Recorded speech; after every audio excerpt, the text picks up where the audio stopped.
ராமநவமி உற்சவ் சந்திரபிரபை வாகனத்தில் ராமபிரான் வீதி உலா பக்தர்கள் திரளாக பங்கேற்றனர். ராமநவமி முன்னிட்டு சின்ன காஞ்சிபுரம் என்று அழைக்கப்படும் சென்னை திருவொற்றியூர் காலடிப்பேட்டை ஸ்ரீ கல்யாண வரதராஜ பெருமாள் கோவில் பகுதியில் 9 நாள் உற்சவம் கோலாகலமாக தொடங்கியது. கோதண்டராமருக்கு நடைபெறும் இந்த உற்சவத்தின் முதல் நாளில் உற்சவ மூர்த்திகளுக்கு பால், தயிர், சந்தனம் உள்ளிட்ட வாசனை திரவியங்களால் அபிஷேகம் மற்றும் ஆராதனை நடைபெற்றது. அதனைத் தொடர்ந்து வண்ண வண்ண பூக்களால் அலங்கரிக்கப்பட்ட ராமபிரான் சந்திரபிரபை வாகனத்தில் எழுந்தருளி வீதி உலா வந்தார். நாதஸ்வர மேளம், மங்கள வாத்தியங்களுடன் நடைபெற்ற இந்த வீதி உலாவில் கோவிந்தா, கோபாலா, ராமா என பக்தர்கள் முழக்கமிட்டனர். கோபுர வாசல் வழியாக வெளிவந்த சுவாமிக்கு சிறப்பு தீபாராதனை செய்யப்பட்டு பின்பு 4 கால் மண்டபத்தில் பக்தர்கள் முன்னிலையில் வழிபாடு நடைபெற்றது.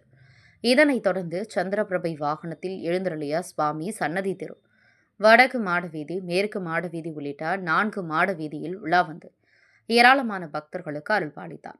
இந்த 9 நாள் உற்சவத்தின் போது தினமும் சூரிய பிரபை, குதிரை வாகனம், அனுமன் வாகனம், யானை வாகனம், கருட சேவை உள்ளிட்ட பல்வேறு வாகனங்களில் சுவாமி வீதி உலா நடைபெறவுள்ளது.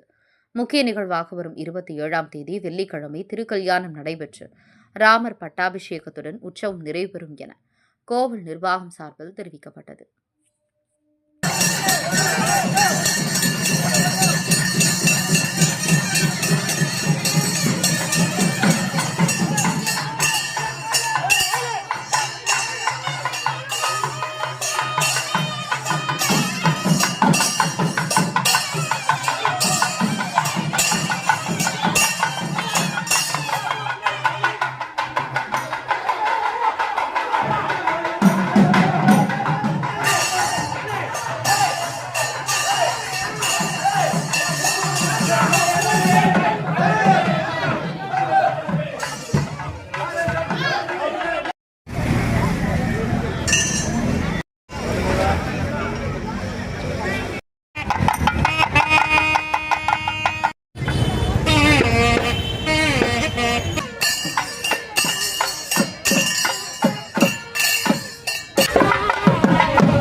இருக்கிற